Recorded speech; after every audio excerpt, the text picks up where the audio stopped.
Esther. Visão geral. O livro de Esther se destaca de várias formas em relação a qualquer outro livro da Bíblia. É o único livro nas Escrituras no qual o principal cenário é a Pérsia, o Irã dos tempos modernos.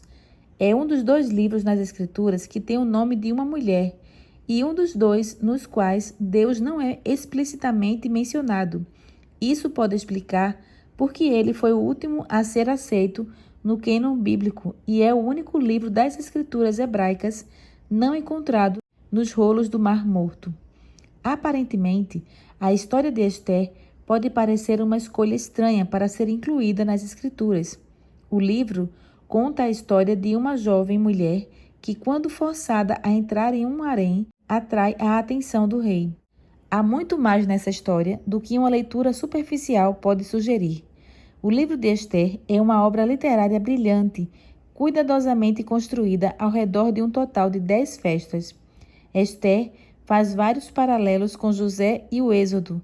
Assim como os israelitas no Egito, os judeus na Pérsia, tendo prosperado fora de sua antiga terra, são vistos como uma ameaça, simplesmente por serem diferentes. Como José, Esther está em um palácio na hora perfeita para salvar seu povo. Assim como José resistiu dia após dia às investidas da esposa de Potifar, Mardoqueu se nega dia após dia a se ajoelhar perante Amã. Assim como Mardoqueu sugere a Esther, foi para um momento como este que você chegou à posição de rainha, José diz a seus irmãos que Deus o colocou no Egito para preservar a família deles. Como José estava na segunda posição para Faraó, Mardoqueu se torna a segunda posição para o rei. O livro de Esther começa com o rei expulsando uma esposa que ousa se defender em vez de ser desrespeitada. O rei Assuero declara que cada homem deve ser o mestre em sua própria casa, na esperança de que todas as esposas honrassem seus esposos. Mas, no fim da história, tanto Assuero quanto Amã ouviram os conselhos das suas próprias esposas, o rei para sua honra, o vilão para sua ruína. Esther contraria sabiamente a ideia de que o marido não deve à esposa. Embora Deus não seja mencionado claramente no livro de Esther, mesmo assim, sua providência e fidelidade são essenciais para a história. Esther poderia simplesmente ter desfrutado uma vida segura, luxuosa e cheia de privilégios. Em vez disso, reconhecendo que isso poderia levar à própria morte, ela escolheu ficar do lado do seu esposo, no momento em que mais importava. O livro de Esther culmina na criação da festa de Purim, que celebra a libertação dos judeus na conspiração genocida de Amã contra eles. Contexto histórico. O livro de Esther foi escrito algum tempo depois de 460 a.C. Começa por volta de 483 a.C., antes do rei persa Assuero, uma tradição grega de persas Xerxes, iniciar uma guerra desastrosa contra os gentios. Os primeiros eventos da história ocorreram por volta de 478 a.C. Capítulo 1. A rainha Vasti afronta o rei. Foi no tempo de Xerxes, que reinou sobre 127 províncias, desde a Índia até a Etiópia. Naquela época, o rei Xerxes reinava em seu trono na cidadela de Suzã e, no terceiro ano do seu reinado, deu um banquete a todos os seus nobres e oficiais. Estavam presentes os líderes militares da Pérsia e da Média, os príncipes e os nobres das províncias. Durante 180 dias, ele mostrou a enorme riqueza de seu reino e esplendor e a glória de sua majestade. Terminados esses dias, o rei deu um banquete no jardim interno do palácio, de 7 dias, para todo o povo que estava na cidadela de Suzã, do mais rico ao mais pobre. O jardim possuía forrações em branco e azul, presas com cordas de linho branco e tecido roxo, ligadas por anéis de prata a colunas de mármore. Tinha assentos de ouro e de prata num piso de mosaicos e pórfiro, mármore, madrepérola e outras pedras preciosas. Pela generosidade do rei, o vinho real era servido em grande quantidade, em diferentes taças de ouro. Por ordem real, Cada convidado tinha a permissão de beber o quanto desejasse, pois o rei tinha dado instruções a todos os mordomos do palácio que o servissem à vontade. Enquanto isso, a rainha Vasti também oferecia um banquete às mulheres no palácio do rei Xerxes. No 7º dia, quando o rei Xerxes já estava alegre por causa do vinho, ordenou aos 7 oficiais que o serviam, Meumã, Bístiza, Arbona, Bigtá, Abagita, Zetar e Carcas, que trouxessem à sua presença a rainha Vasti, usando a coroa real. Queria mostrar aos seus súditos e aos nobres a beleza dela, pois era de fato muito bonita. Quando, porém, os oficiais transmitiram a ordem do rei à rainha Vasti, esta se recusou a ir, e o rei ficou furioso e indignado. Como era costume o rei consultar especialistas em questões de direito e justiça, ele mandou chamar os sábios que entendiam das leis e que eram muito amigos do rei: Carcena, Setar, Adamata, Tarsis, Pérez, Marcena e Memucã. Eles eram os 7 nobres da Pérsia e da Média, que tinham acesso direto ao rei e eram os mais importantes do reino. O rei lhes perguntou: de acordo com a lei, o que se deve fazer à rainha Vasti? Ela não obedeceu à ordem do rei Xerxes, transmitida pelos oficiais. Então, Memucã respondeu na presença do rei e dos nobres: a rainha Vasti não ofendeu somente o rei, mas também todos os nobres e os povos de todas as províncias do rei Xerxes, pois a conduta da rainha se tornará conhecida por todas as mulheres, e assim também elas desprezarão seus maridos e dirão: o rei Xerxes ordenou que a rainha Vasti fosse à sua presença, mas ela não foi. Hoje mesmo, as mulheres persas e medas da nobreza que ficarem sabendo do comportamento da rainha agirão da mesma maneira com todos os nobres do rei. Isso provocará desrespeito e discórdia sem fim. Por isso, se for do agrado do rei, que ele emita um decreto real e que seja incluído na lei irrevogável da Pérsia e da Média, determinando que Vasti nunca mais compareça na presença do rei Xerxes. Também dê o rei a sua porção de rainha a outra que seja melhor do que ela. Assim, quando o decreto real for proclamado em todo o seu imenso domínio, todas as mulheres respeitarão seus maridos, do mais rico ao mais pobre. O rei e seus nobres aceitaram de bom grado o conselho, de modo que o rei pôs em prática a proposta de Memucã. Para isso, enviou cartas a todas as partes do reino, a cada província e a cada povo, em sua própria escrita e em sua própria língua, proclamando que todo homem deveria mandar em sua própria casa. Capítulo 2. A coroação da rainha Ester. Algum tempo depois, quando cessou a indignação do rei Xerxes, ele se lembrou de Vasti e do que ela havia feito e do que ele tinha decretado contra ela. Então, os conselheiros do rei sugeriram que se procurassem belas virgens para o rei e que se nomeassem comissários em cada província do império para trazerem todas essas lindas moças ao harém da cidadela de Suzã. Elas estariam sob os cuidados de Hegai, oficial responsável pelo harém, e deveriam receber tratamento de beleza.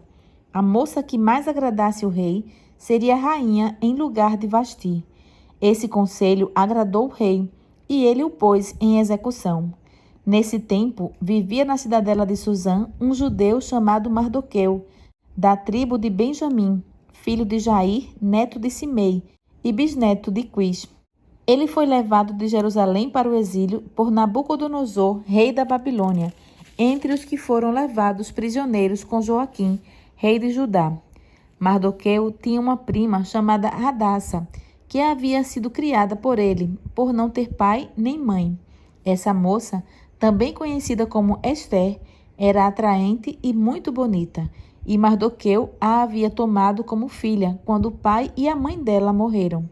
Quando a ordem e o decreto do rei foram proclamados, muitas moças foram trazidas à cidadela de Suzã e colocadas sob os cuidados de Hegai. Ester também foi trazida ao palácio do rei e confiada a Hegai, encarregado do harém. A moça o agradou e ele a favoreceu. Ele logo lhe providenciou tratamento de beleza e comida especial. Designou-lhe 7 moças escolhidas do palácio do rei e transferiu-a, junto com as suas jovens, para o melhor lugar do harém. Ester não tinha revelado a que povo pertencia, nem a origem da sua família, pois Mardoqueu a havia proibido de fazê-lo. Diariamente, ele caminhava de um lado para outro, perto do pátio do harém, para saber como Ester estava e o que lhe estava acontecendo. Antes de qualquer daquelas moças apresentar-se ao rei Xerxes, devia completar 12 meses de tratamento de beleza prescritos para as mulheres, 6 meses com óleo de mirra e 6 meses com perfumes e cosméticos.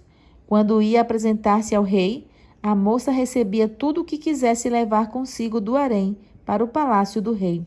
À tarde ela ia para lá e de manhã voltava para outra parte do harém, que ficava sob os cuidados de Saasgás, oficial responsável pelas concubinas. Ela não voltava ao rei a menos que dela se agradasse e mandasse chamar pelo nome. Quando chegou a vez de Ester, filha de Abiail, tio de Mardoqueu, que a tinha adotado como filha, ela não pediu nada além daquilo que Hegai, oficial responsável pelo harém, sugeriu. Ester causava boa impressão a todos os que a viam. Ela foi levada ao rei Xerxes à residência real no 10º mês, o 1º mês de Tebete, no 7º ano do seu reinado. O rei gostou mais de Ester do que de qualquer outra mulher. Ela foi favorecida por ele e ganhou sua aprovação mais do que qualquer das outras virgens. Então ele colocou nela uma coroa real e a tornou rainha em lugar de Vasti. O rei deu um grande banquete, o banquete de Ester, para todos os seus nobres e oficiais, proclamou feriado em todas as províncias e distribuiu presentes por sua generosidade real. Mardoqueu descobre uma conspiração. Quando as virgens foram reunidas pela segunda vez, Mardoqueu estava sentado junto à porta do palácio real.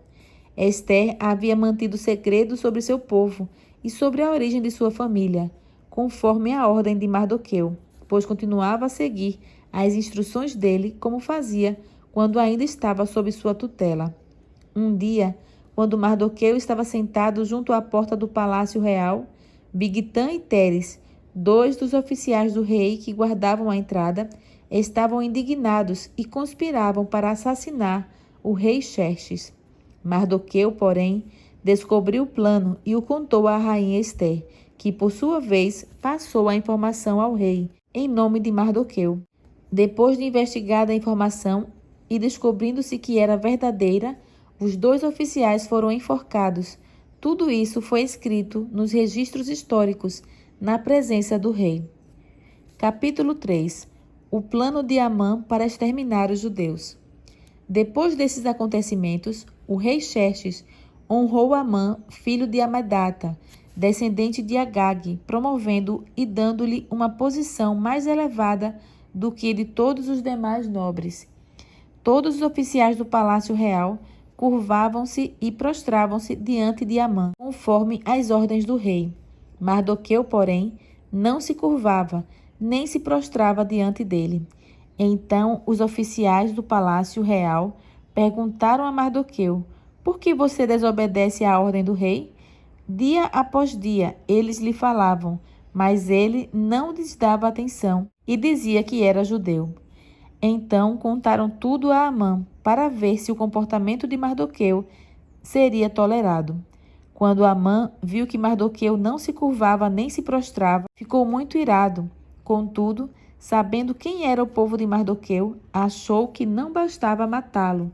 Em vez disso, Amã procurou uma forma de exterminar todos os judeus, o povo de Mardoqueu, em todo o império de Xerxes. No 1º mês do 12º ano do reinado do rei Xerxes, no mês de Nisã, lançaram o pur, isto é, a sorte, na presença de Amã, a fim de escolher um dia e um mês para executar o plano. E foi sorteado o 12º mês, o mês de Adar.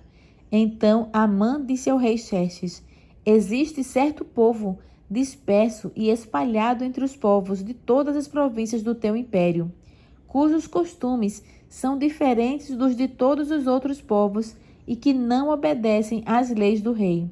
Não convém ao rei tolerá-los.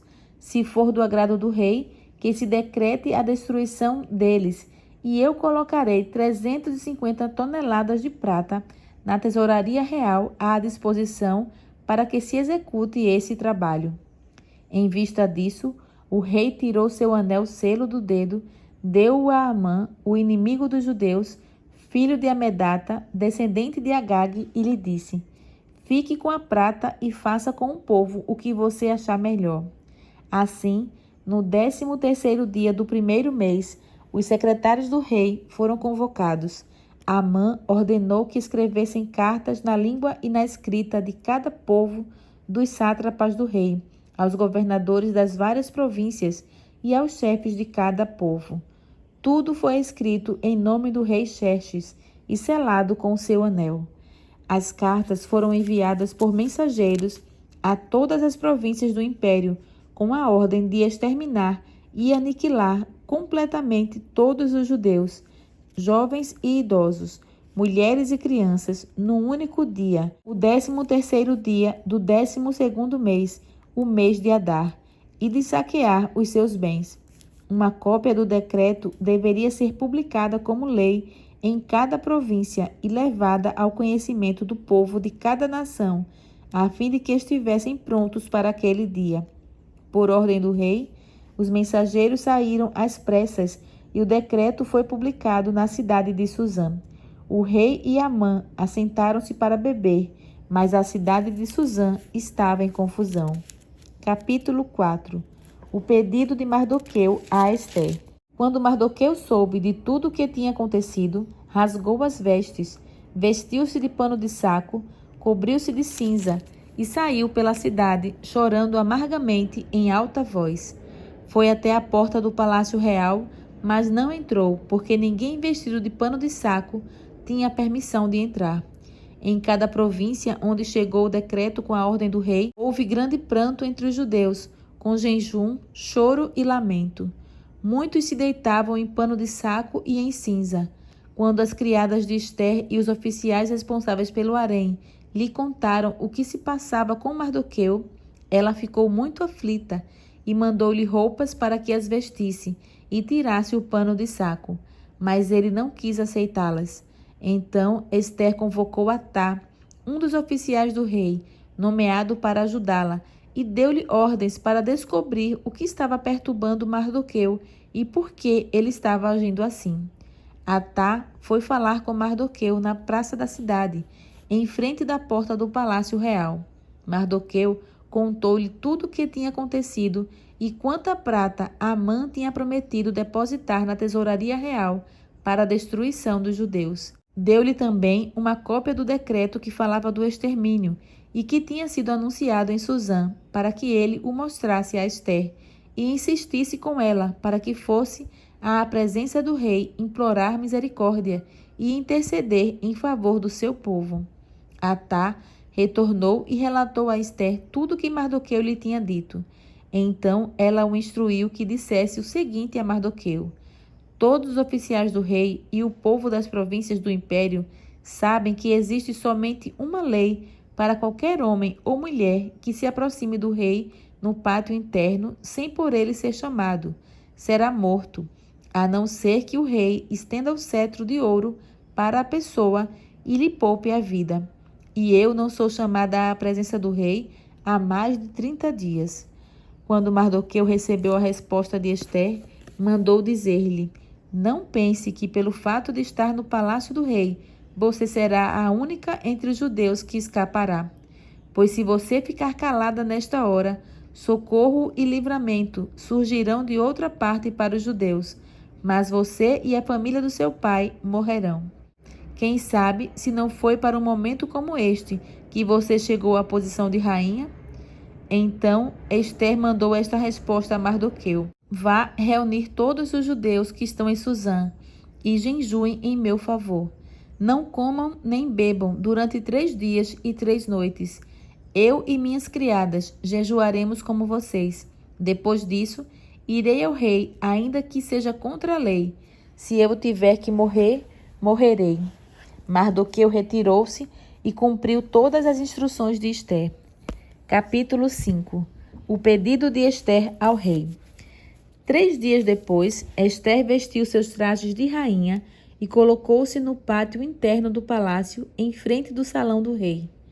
O rei estava no trono, de frente para a entrada. Quando viu a rainha Ester ali no pátio, teve misericórdia dela e estendeu-lhe o cetro de ouro que tinha na mão. Ester aproximou-se e tocou a ponta do cetro. E o rei lhe perguntou: Que há, rainha Ester? Qual é o seu pedido? Mesmo que seja a metade do reino, será dado a você.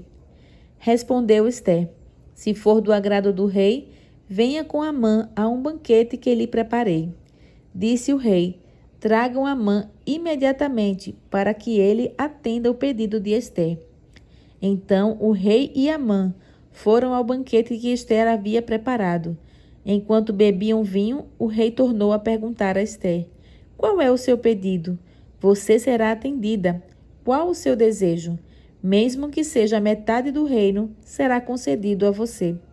E Ester respondeu: Este é o meu pedido e o meu desejo.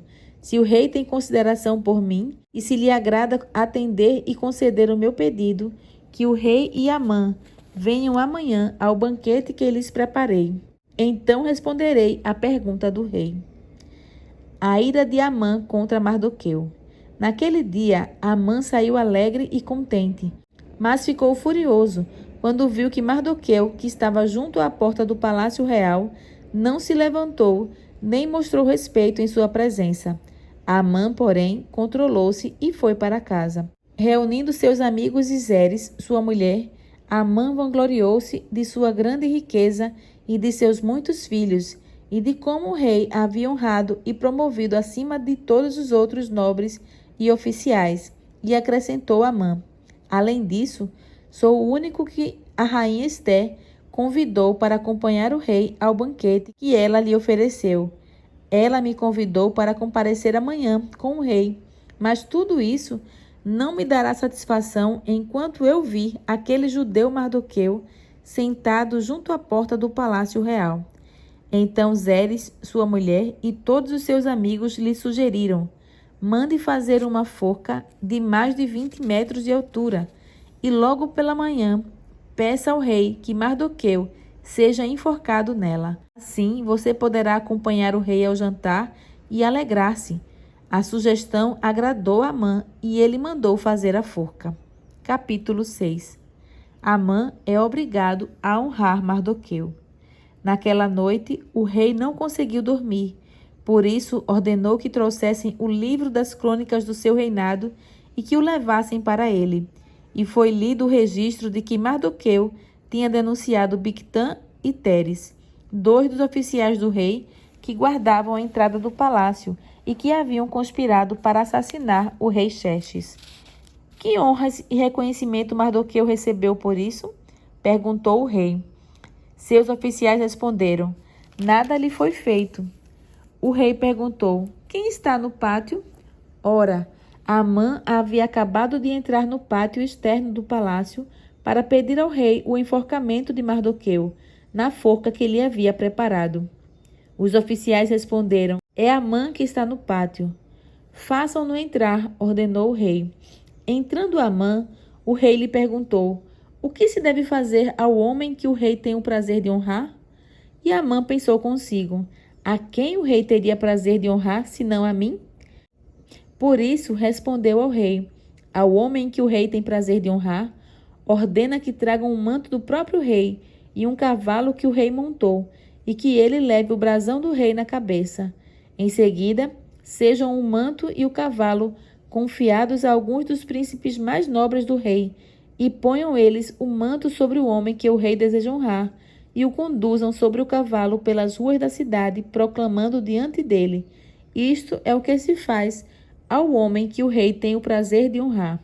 O rei ordenou então a Amã: Vá depressa apanhar o manto e o cavalo, e faça ao judeu Mardoqueu o que você sugeriu. Ele está sentado junto à porta do palácio real. Não omita nada do que você recomendou.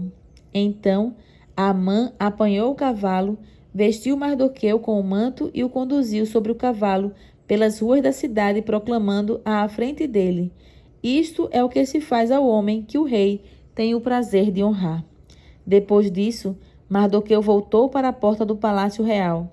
Amã, porém, correu para casa com o rosto coberto, muito aborrecido, e contou a Zeres, sua mulher, e a todos os seus filhos tudo o que lhe havia acontecido. Tanto os seus conselheiros como Zeres, sua mulher, lhe disseram: Visto que Mardoqueu, diante de quem começou a sua queda, é de origem judaica, você não terá condições de enfrentá-lo. Sem dúvida, você ficará arruinado. E, enquanto ainda conversavam, chegaram os oficiais do rei e, às pressas, levaram Amã para o banquete que Ester havia preparado. Capítulo 7. O enforcamento de Amã. O rei e Amã foram ao banquete com a rainha Ester. E, quando estavam bebendo vinho no segundo dia, o rei perguntou de novo: Rainha Ester, qual é o seu pedido? Você será atendida. Qual o seu desejo? Mesmo que seja a metade do reino, isso será concedido a você. Então a rainha Ester respondeu: Se posso contar com o favor do rei, e se isto lhe agrada, poupe a minha vida e a vida do meu povo. Este é o meu pedido e o meu desejo, pois eu e o meu povo fomos vendidos para a destruição, morte e aniquilação. Se apenas tivéssemos sido vendidos como escravos e escravas, eu teria ficado em silêncio. Porém, nenhuma aflição como esta justificaria perturbar o rei. O rei Xerxes perguntou à rainha Ester: Quem se atreveu a uma coisa dessas? Onde ele está? Respondeu o rei: O adversário é inimigo. O adversário. Respondeu Ester: O adversário e inimigo é Amã, este perverso. Diante disso, Amã ficou apavorado na presença do rei e da rainha. Furioso, o rei levantou-se, deixou o vinho, saiu dali e foi para o jardim do palácio. E percebendo Amã que o rei já tinha decidido condená-lo, ficou ali para implorar por sua vida à rainha Ester. E voltando o rei do jardim do palácio ao salão do banquete, viu Amã caído sobre o assento onde Ester estava reclinada, e então exclamou: Chegaria ele ao cúmulo de violentar a rainha na minha presença e em minha própria casa? Mal o rei terminou de dizer isso, alguns oficiais cobriram o rosto de Amã, e um deles, chamado Arbona, que estava a serviço do rei, disse: Há uma forca de mais de 20 metros de altura junto à casa de Amã, que ele fez para Mardoqueu, aquele que intercedeu pela vida do rei. Então o rei ordenou: Enforquem-no nela. Assim, Amã morreu na forca que havia preparado para Mardoqueu, e a ira do rei se acalmou. Capítulo 8. O decreto do rei em favor dos judeus. Naquele mesmo dia, o rei Xerxes deu à rainha Ester todos os bens de Amã, o inimigo dos judeus, e Mardoqueu foi trazido à presença do rei, pois Ester lhe dissera que ele era seu parente. O rei tirou seu anel-selo, que havia tomado de Amã, e o deu a Mardoqueu, e Ester o nomeou administrador dos bens de Amã. Mas Ester tornou a implorar ao rei, chorando aos seus pés, que revogasse o plano maligno de Amã, o Agagita, contra os judeus. Então o rei estendeu o cetro de ouro para Ester, e ela se levantou diante dele e disse: Se for do agrado do rei, se posso contar com o seu favor, e se ele considerar justo que se escreva uma ordem revogando as cartas que Amã, filho do Agagita Amedata, escreveu para que os judeus fossem exterminados em todas as províncias do império. Pois, como suportarei ver a desgraça que cairá sobre o meu povo? Como suportarei a destruição da minha própria família? O rei Xerxes respondeu à rainha Ester e ao judeu Mardoqueu. Mandei enforcar Amã e dei os seus bens a Ester, porque ele atentou contra os judeus. Escrevam agora outro decreto em nome do rei, em favor dos judeus, como melhor lhes parecer. Selem-no com o anel selo do rei, pois nenhum documento escrito em nome do rei e selado com o seu anel pode ser revogado. Isso aconteceu no 23º dia do 3º mês, o mês de Sivan. Os secretários do rei foram imediatamente convocados e escreveram todas as ordens de Mardoqueu aos judeus, aos sátrapas, aos governadores e aos nobres das 127 províncias que se estendiam da Índia até a Etiópia. Essas ordens foram redigidas na língua e na escrita de cada província e de cada povo, e também na língua e na escrita dos judeus. Mardoqueu escreveu em nome do rei Xerxes, selou as cartas com o anel selo do rei e as enviou por meio de mensageiros montados em cavalos velozes das estrebarias do próprio rei. O decreto do rei concedia aos judeus de cada cidade o direito de se reunirem e de se protegerem, de destruir, matar e aniquilar qualquer força armada de qualquer povo ou província que os ameaçasse. A eles, suas mulheres e seus filhos, e o direito de saquear os bens dos seus inimigos. O decreto entrou em vigor nas províncias do rei Xerxes, no 13º dia do 12º mês, o mês de Adar. Uma cópia do decreto foi publicada como lei em cada província e levada ao conhecimento do povo de cada nação, a fim de que naquele dia os judeus estivessem prontos para vingar-se dos seus inimigos. Os mensageiros, montando cavalos das estrebarias do rei, saíram a galope por causa da ordem do rei. O decreto também foi publicado na cidadela de Suzã. Mardoqueu saiu da presença do rei usando vestes reais em azul e branco, uma grande coroa de ouro e um manto púrpura de linho fino. E a cidadela de Suzã exultava de alegria. Para os judeus, foi uma ocasião de felicidade, alegria, júbilo e honra. Em cada província e em cada cidade, onde quer que chegasse o decreto do rei, havia alegria e júbilo entre os judeus, com banquetes e festas. Muitos que pertenciam a outros povos do reino tornaram-se judeus, porque o temor dos judeus tinha se apoderado deles. Capítulo 9. A vitória dos judeus. No 13º dia do 12º mês, o mês de Adar, entraria em vigor o decreto do rei. Naquele dia, os inimigos dos judeus esperavam vencê-los, mas aconteceu o contrário. Os judeus dominaram aqueles que os odiavam, reunindo-se em suas cidades em todas as províncias do rei Xerxes, para atacar os que buscavam a sua destruição. Ninguém conseguia resistir-lhes, porque todos os povos estavam com medo deles. E todos os nobres das províncias, os sátrapas, os governadores, os administradores do rei, apoiaram os judeus, porque o medo que tinham de Mardoqueu havia se apoderado deles. Mardoqueu era influente no palácio, sua fama espalhou-se pelas províncias, e ele se tornava cada vez mais poderoso.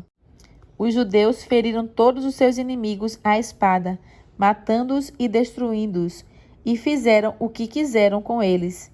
Na cidadela de Suzã, os judeus mataram e destruíram 500 homens. Também mataram Parsandata, Dalfon, Aspata, Porata, Adália, Aridata, Farmasta, Arizai, Aridai e Vaizatã, os 10 filhos de Amã, filho de Amedata, o inimigo dos judeus, mas não se apossaram dos seus bens. Naquele mesmo dia, o total de mortos na cidadela de Suzã foi relatado ao rei, que disse à rainha Ester: os judeus mataram e destruíram 500 homens e os 10 filhos de Amã na cidadela de Suzã. Que terão feito nas outras províncias do império? Agora, diga qual é o seu pedido e você será atendida. Tem ainda algum desejo? Este será concedido a você. Respondeu Ester: se for do agrado do rei, que os judeus de Suzã tenham autorização para executar também amanhã o decreto de hoje, para que os corpos dos 10 filhos de Amã sejam pendurados na forca. Então, o rei deu ordens para que assim fosse feito. O decreto foi publicado em Suzã e os corpos dos 10 filhos de Amã foram pendurados na forca. Os judeus de Susã ajuntaram-se no 14º dia do mês de Adar e mataram 300 homens em Susã, mas não se apossaram dos seus bens. Enquanto isso, o restante dos judeus que viviam nas províncias do império também se ajuntaram para se protegerem e se livrarem dos seus inimigos. Eles mataram 75.000 deles, mas não se apossaram dos seus bens.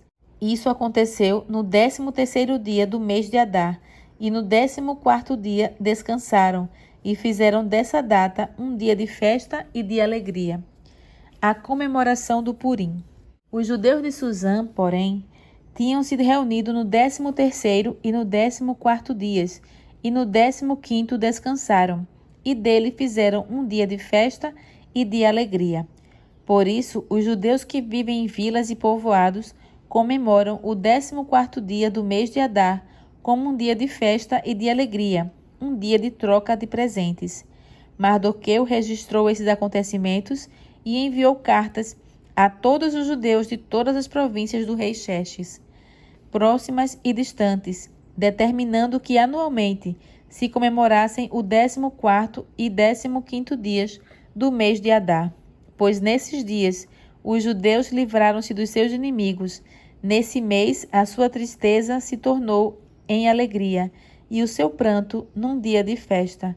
Escreveu-lhes dizendo que comemorassem aquelas datas como dias de festa e de alegria, de troca de presentes e de ofertas aos pobres. E assim, os judeus adotaram como costume aquela comemoração, conforme o que Mardoqueu lhes tinha ordenado por escrito. Pois Amã, filho do Agagita Amedata, inimigo de todos os judeus, tinha tramado contra eles para destruí-los e tinha lançado o pur, isto é, a sorte para a ruína e destruição deles. Mas, quando isso chegou ao conhecimento do rei, ele deu ordens escritas para que o plano maligno de Amã contra os judeus se voltasse contra a sua própria cabeça e para que ele e os seus filhos fossem enforcados. Por isso, aqueles dias foram chamados Purim, da palavra pur, considerando tudo o que estava escrito nessa carta, o que tinha visto e o que tinha acontecido. Os judeus decidiram estabelecer o costume de que eles e seus descendentes e todos os que se tornassem judeus não deixariam de comemorar anualmente esses 2 dias, na forma prescrita e na data certa. Esses dias seriam lembrados e comemorados em cada família, de cada geração, em cada província e em cada cidade, e jamais deveriam deixar de ser comemorados pelos judeus, e os seus descendentes jamais deveriam esquecer-se de tais dias. Então, a rainha Ester, filha de Abisai, e o judeu Mardoqueu escreveram com toda a autoridade uma segunda carta para confirmar a primeira, acerca do Purim. Mardoqueu enviou cartas a todos os judeus de 127 províncias do império de Xerxes, desejando-lhes paz e segurança e confirmando que os dias de Purim deveriam ser comemorados nas datas determinadas, conforme o judeu Mardoqueu e a rainha Ester tinham decretado e estabelecido para si mesmos, para todos os judeus e para os seus descendentes, e acrescentou observações sobre tempos de jejum e de lamentação. O decreto de Ester confirmou as regras do Purim e isso foi escrito nos registros. Capítulo 10. A grandeza de Mardoqueu. O rei Xerxes impôs tributos a todo o império, até sobre as distantes regiões costeiras. Todos os seus atos de força e de poder, e o relato completo da grandeza de Mardoqueu, a quem o rei dera autoridade, estão registrados no livro das crônicas dos reis da Média e da Pérsia. O judeu Mardoqueu foi o segundo na hierarquia depois do rei Xerxes. Era homem importante entre os judeus e foi muito amado por eles, pois trabalhou para o bem do seu povo e promoveu o bem-estar de todos.